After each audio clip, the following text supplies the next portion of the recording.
Hormuz में Iran की हार, रुक गया है प्रोजेक्ट फ्रीडम। क्या है पूरी खबर, पहले विस्तार से समझते हैं, फिर इसी विषय पर आज चर्चा करेंगे। अमेरिका राष्ट्रपति डोनाल्ड ट्रंप ने मंगलवार की रात अचानक प्रोजेक्ट फ्रीडम को रोकने का ऐलान कर दिया, लेकिन यह कोई पीछे हटना नहीं बल्कि ईरान को घुटनों पर लाने वाली रणनीति का एक हिस्सा है।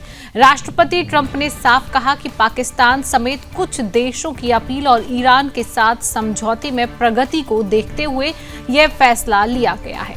अब एक बात और याद रखने वाली है कि अमेरिका ने सिर्फ 2 दिन में जहाज निकालने का ऑपरेशन शुरू किया था, जबकि ईरान महीनों से हॉर्मुज़ को अवैध रूप से बंद करके दुनिया भर की अर्थव्यवस्था को बंधक बना रहा था। ईरान की असली सूरत की बात करें तो ईरान ने साउथ कोरिया के जहाज पर हमला किया, यूएई पर मिसाइल दागी, जिसमें 3 भारतीय नागरिक घायल हुए, जो कि सीधे तौर पर सवाल उठा रहा है। यह आतंकवाद है, ना कि कोई प्रतिरोध। ईरानी मीडिया इसे अपनी जीत बता रहा है, लेकिन हकीकत यह है कि अमेरिका इजरायल की सैन्य कार्रवाई के आगे ईरान टिक नहीं पाया। यूएसएस जॉर्ज बुश जैसे वॉरशिप पहुंच चुके थे, यूएनएससी में प्रस्ताव पेश हो चुका है, ईरान पूरी तरह घिर चुका है। अब सवाल यह है कि क्या ईरान का हॉर्मुज़ पर कब्जा वैध था? 20% विश्व तेल व्यापार को बंधक बनाना आतंकवाद नहीं तो फिर क्या है? ट्रंप का प्रोजेक्ट फ्रीडम दुनिया को दिखाता है कि स्वतंत्र जहाजों की आवाजाही अमेरिका का मूल्य है, जबकि ईरान इसे टोल और माइंस से रोक रहा था। इजरायल और अमेरिका ने मिलकर ईरान की न्यूक्लियर महत्वाकांक्षा और क्षेत्रीय आतंक को सबक सिखाया। और सवाल ये भी है कि अगर ईरान मजबूत है तो ट्रंप के एक ऐलान पर क्यों चुप हो गया? यूएई और सऊदी जैसे देशों पर बार बार हमले करके ईरान शांति चाहता है या पूरे गल्फ को अस्थिर करना? हॉर्मुज़ में हर दिन 130 जहाज गुजरते थे, ईरान ने सिर्फ 2-3 जहाज निकलने दिए, फिर भी इसे जीत क्यों कह रहा है? क्या भारत, चीन और यूरोप को ईरान की इस हरकत की कीमत चुकानी चाहिए? ट्रंप की रणनीति साफ है, मजबूती के साथ शांति। ईरान को समझौते की मेज पर लाने के लिए दबाव बनाया गया, प्रोजेक्ट फ्रीडम रुका है, लेकिन ब्लॉकेड बरकरार है। ईरान अगर समझौता नहीं करता तो अमेरिका इजरायल फिर तैयार है। तो क्या ईरान को मजबूत जवाब मिलना चाहिए या कूटनीति काफी है? विस्तार से खबर मैंने आपको बताई। आज इसी विषय पर हम चर्चा कर रहे हैं। चर्चा करने के लिए पैनलिस्ट मेरे साथ जुड़ चुका है।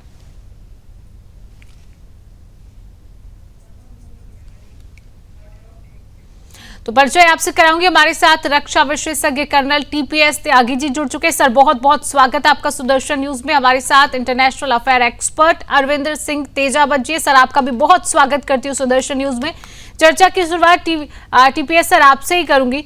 सर, क्या लग रहा है जिस तरीके से प्रोजेक्ट फ्रीडम को रोका गया, कहीं ना कहीं डोनाल्ड ट्रंप ने इसके बाद एक बयान दिया, उन्होंने कहा कि हमारी यानी अमेरिका और ईरान की बातचीत जो है समझौते पर आ रही है, समझौता हो सकता है, इसलिए प्रोजेक्ट फ्रीडम को रोका गया। तो क्या लग रहा है आपको सर, क्या समझौता अब हो रहा है जिसकी कई दिनों से हम चर्चा कर रहे हैं?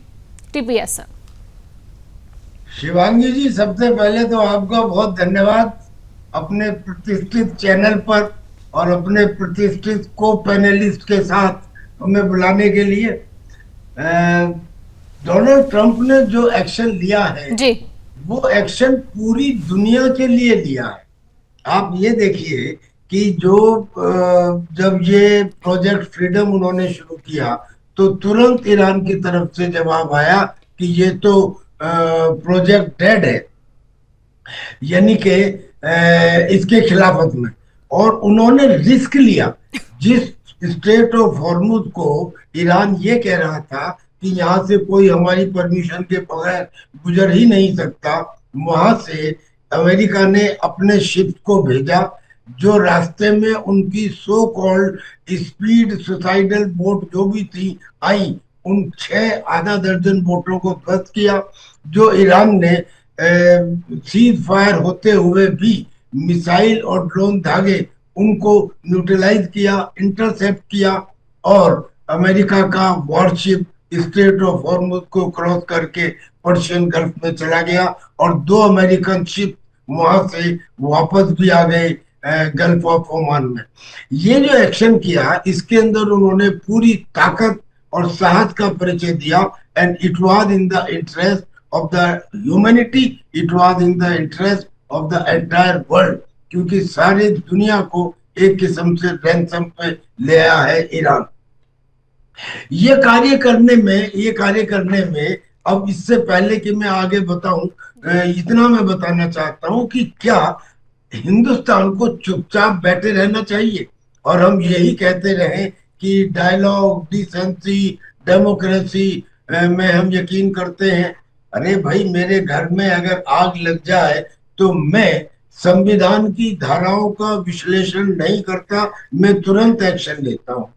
हमारी फोरसाइट की वजह से, रिजर्व कैपेसिटी की वजह से हम अब तक मेंटेन कर पाए, पर आने वाले समय में जो स्टेट ऑफ हॉर्मुज से तेल, फर्टिलाइजर, हीलियम, ये जो हमको आने वाले थे ये रुक गए। इनकी वजह से हमें भयंकर परेशानी आने वाले समय में होगी, और वो ऐसी परेशानी होगी कि जो 2 दिन में खत्म नहीं होगी, वो लॉन्ग लास्टिंग होगी, जैसा इंटरनेशनल मॉनेटरी फंड ने बताया भी है कि इसके इफेक्ट लॉन्ग लास्टिंग होंगे। एक नया उन्होंने कहा है कि डी एंकरिंग होगा। एक ऐसी सिचुएशन आ जाएगी कि कंज्यूमर और बिजनेस दोनों ही लोग ये कहेंगे कि हमें नहीं लगता कि ये इन्फ्लेशन जाने वाला है, यानी कि फिर सेंट्रल बैंक भी कोई मदद नहीं कर पाएगा। ऐसी सिचुएशन में क्या हमें ये जानते हुए कि ताकत शब्दों में होती है, तलवार में कम और शब्दों में ज्यादा होती है, ईरान को हम क्यों मान रहे हैं? इसलिए कि ईरान ने कहा कि सारी दुनिया की फौज भी अगर इकट्ठा होके आ जाए तो वो स्ट्रेट ऑफ हॉर्मुज के ऊपर से ईरान का नियंत्रण नहीं हटवा सकते। ये शब्द ही तो थे। ऐसे ही हमको भी कम से कम शब्दों में भारत को ये नहीं कह देना चाहिए कि आवश्यकता पड़ने पर हम अपनी इंडियन नेवी को भी भेजेंगे। जैसे हमने पिछले साल रेड सी में भी तो भेजे थे अपने 35 से 40 वारशिप, यहाँ पे हम भेजेंगे। अगर हम ऐसा कहेंगे तो वो जो बाउंड्री वॉल पे बैठ रहे हैं नेटो कंट्रीज यूरोप के अंदर, वो भी साथ आ जाएंगे। स्ट्रेट ऑफ हॉर्मुज को खुलवाना मैं समझता हूँ ह्यूमैनिटी के लिए बहुत ज्यादा जरूरी है। अब ये तो एक बात होती है, लेकिन जो ये प्रोजेक्ट फ्रीडम है ये बंद नहीं किया गया है जी, ये पॉज किया गया है। इसको कुछ देर के लिए रोका गया है। क्यों रोका गया है? इसलिए कि ईरान ने कहा कि हमने पाकिस्तान की तरफ को कुछ सुझाव दिए हैं, और जो सुझाव और जो करेक्शंस हमने दिए हैं आपस में पीस डील के लिए, अगर यहाँ पे इस तरह की लड़ाई चलती रही स्टेट ऑफ हॉर्मुज में तो वो पूरे नहीं हो पाएंगे। लिहाजा डोनाल्ड ट्रंप ने जब तक ये बात इस्लामाबाद में या कहीं और ईरान के साथ नहीं होती है तब तक के लिए ये पॉज किया हुआ है। और हम तो चाहते हैं कि अगर वो बात बनती है तो ठीक, और अगर नहीं बनती है तो ये कंटिन्यू किया जाना चाहिए, और इसमें और कंट्रीज को भी इनके साथ आना चाहिए। ऐसा नहीं कि हम अमेरिका के साथ हैं या हम ईरान के खिलाफ हैं। हम इशू बेस्ड और सैद्धांतिक बेस्ड यानी कि प्रिंसिपल बेस्ड एक्शंस के अंदर बिलीव करते हैं। अगर इजराइल के ऊपर फिलिस्तीनियन ने अटैक किया था 7 अक्टूबर को, तो हमने कहा था कि ये आतंकी हमला है, और जब इजराइल की तरफ से बच्चे मारे गए थे फलस्तीनियन में, तब हमने इजराइल की भी मदम्मत की थी, बुराई की थी। ऐसे ही वर्तमान में ये सोचे बगैर ईरान हमारा दोस्त है, अगर दोस्त है और हम पार्शियल हो गए तो फिर हमारी विश्व इमेज जो है विश्व गुरु की या निष्पक्षता की, वो कहाँ जाएगी? बिल्कुल। और यहाँ पर मुझे बिल्कुल सही कह रहे थे टीपीएस सर, आप कह रहे हैं जिस तरीके से भारत को एक रुख लेना चाहिए, कह देने से शायद मुझे लगता है जिस तरीके से आपने अपनी बात रखी है कुछ नहीं होगा। अरविंद जी से एक बात समझूंगी। अरविंद जी, जिस तरीके से टीपीएस सर कह रहे हैं कि हमें सारी स्थिति पता है, हम सारी स्थिति देख रहे हैं, ऐसे में पता होते हुए भी भारत का क्या एक्शन होना चाहिए, भारत को क्या रुख लेना चाहिए? क्योंकि अभी तक कोई एक्शन नहीं है। इस तरीके में भारत की क्या स्थिति रहेगी? अरविंद सर। बिल्कुल शिवांगी जी, त्यागी साहब बिल्कुल ठीक कह रहे हैं, और वो बिल्कुल कह रहे हैं कि ऐसे में जबकि हमारे हितों को नुकसान पहुंचा रहा है तो हम हाथ पर हाथ धरे रहकर चुप तो नहीं बैठ सकते हैं, हमें कहीं ना कहीं कोई तो प्रतिक्रिया देनी होगी। और दरअसल इन दोनों की लड़ाई में हमारा नुकसान हो रहा है। हमारे रास्ते को उन्होंने ब्लॉक कर दिया है, और ये मामला केवल वहां से पेट्रोलियम के आने का ही नहीं है। ये मामला दरअसल हमारा जो वहां से जो उधर यूरोपियन कंट्रीज से वहां से जो भी सामान आता है उस पे भी तो उन्होंने वो सब कुछ रास्ता रोक कर बैठे हुए हैं। तो भारत जैसे दो देशों को तो बहुत ही बड़ा नुकसान है। जापान या ऑस्ट्रेलिया के लिए फिर भी एक अल्टरनेटिव रूट निकलता है, और ये अमेरिका के फायदे की बात पहुंचती है, क्योंकि ये रास्ता रुका रहता है तो अमेरिका उस जो दूसरे रूट से जापान और ऑस्ट्रेलिया की मदद कर सकता है, पर भारत का तो बहुत ही ज्यादा नुकसान हो रहा है। तो ऐसे में भारत को भी कहना चाहिए कि देखिए हम भी एक पक्ष हैं, ऐसा नहीं होगा कि आप लोग अपने हिसाब से तैयारी करें। पर समस्या ये है कि अमेरिका इतना अधिक ताकतवर देश है, इसको मानना पड़ेगा, क्योंकि जो 50 में और 5 में जो फर्क होता है उतना ही लगभग 10 गुना हमसे ज्यादा अर्थव्यवस्था के मामले में, सैनिक शक्ति के मामले में, तमाम चीजों में है। और हमारा काफी कुछ बड़ा जो आय है, जो हम दरअसल जो अमेरिका को एक्सपोर्ट करके कमाते हैं, दुनिया में और कोई भी ऐसा देश नहीं है कि जो उसका अभी विकल्प है हमारे पास। हमारा चीन से कोई बहुत अच्छा व्यापार नहीं है, ना रूस से व्यापार है। रूस को उल्टा हम व्यापार देते हैं, हम उसके हथियार खरीदते हैं, वो करते हैं, तो रूस हमें बिल्कुल भी पैसा नहीं देता, हम रूस को पैसा देते हैं। चीन का क्योंकि हमारे बहुत ही लंबे समय से ठंडापन आया हुआ है हमारे रिश्तों में, और चीन बीच बीच में ऐसी हरकतें करता रहता है, गलवान है वगैरह है, तो ऐसे में कोई भी रिश्ते सहज कैसे हो सकते हैं। अरविंद सर, जिस तरीके से हमने देखा, अगर एक दिन में हम हॉर्मुज़ की बात करते तो 130 जहाज वहां से गुजरते थे, लेकिन अब ईरान ने सिर्फ 2-3 जहाज निकलने दिए, और ईरान अभी भी इसको अपनी जीत बता रहा है कि कहीं ना कहीं वो जीत की ओर आगे बढ़ रहा है। अगर इस तरीके का संदेश देना, 130 के बाद सीधे 2 और 3 पर अटक जाना और उसको भी कहना कि हम जीत रहे, तो ये क्या संदेश दुनिया में पहुंचाता है? क्योंकि ईरान झुकने के लिए तैयार नहीं है। भले ही अब बातचीत का जो बात है, समझौते की जो बात है, वो कही जा रही है, लेकिन समझौता होता है या नहीं होता है वो आगे की बात है, क्योंकि इससे पहले भी हमने 2 बार देखा कि समझौते की बात हुई लेकिन समझौता हुआ नहीं। Sir Arvind sir.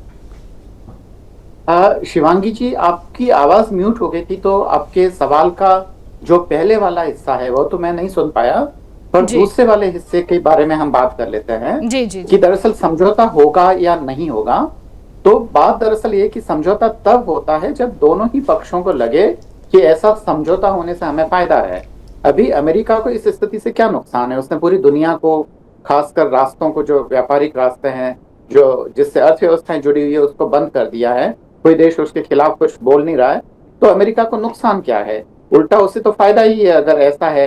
खासकर उसका जो सबसे बड़ा प्रतिद्वंदी है उसको नुकसान हो रहा है, भारत जैसे देश को नुकसान हो रहा है, क्योंकि प्रेसिडेंट ट्रंप तो कह चुके हैं, भारत को उन्होंने नरक का द्वार भी बोल दिया है, और उसके अलावा भारत को उन्होंने कह दिया है कि ये लोग हमारे यहाँ पे भीड़ बढ़ाने के लिए आते रहते हैं। उन्होंने ये भी कहा है कि भारत को भी वो प्रतिद्वंदी देखते हैं, और उन्हीं के एक मंत्री बोलते हैं कि दरअसल चीन को हमने आगे बढ़ा के जो गलती की है वो भारत को बढ़ा के नहीं करेंगे।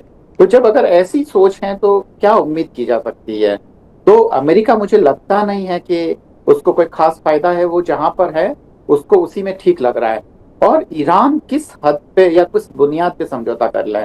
क्या वो अपना एनरिच यूरेनियम दे दे, रूस को दे दे? रूस की क्या गारंटी है अगर मान लो कल अमेरिका और रूस में समझौता हो जाता है? उसके अलावा क्या अपना वह मिसाइल कार्यक्रम रोक दें? मिसाइल कार्यक्रम रोक देगा तो फिर जो बाकी देशों की जो हालत हुई है वही होगी।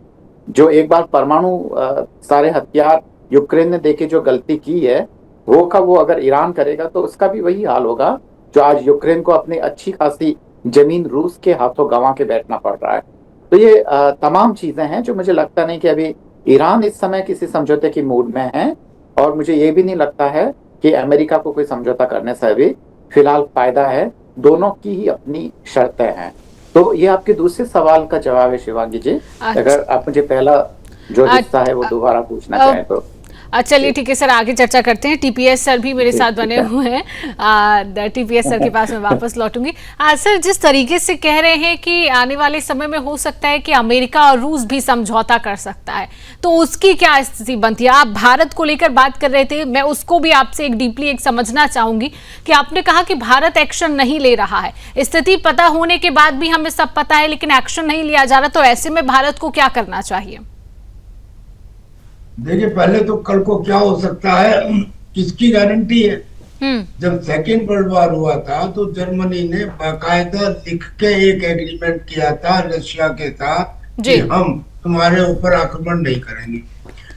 सेकेंड वर्ल्ड वॉर खत्म भी नहीं हुआ, तब चल ही रहा था। 2 साल बाद जर्मनी ने रशिया के ऊपर आक्रमण कर दिया।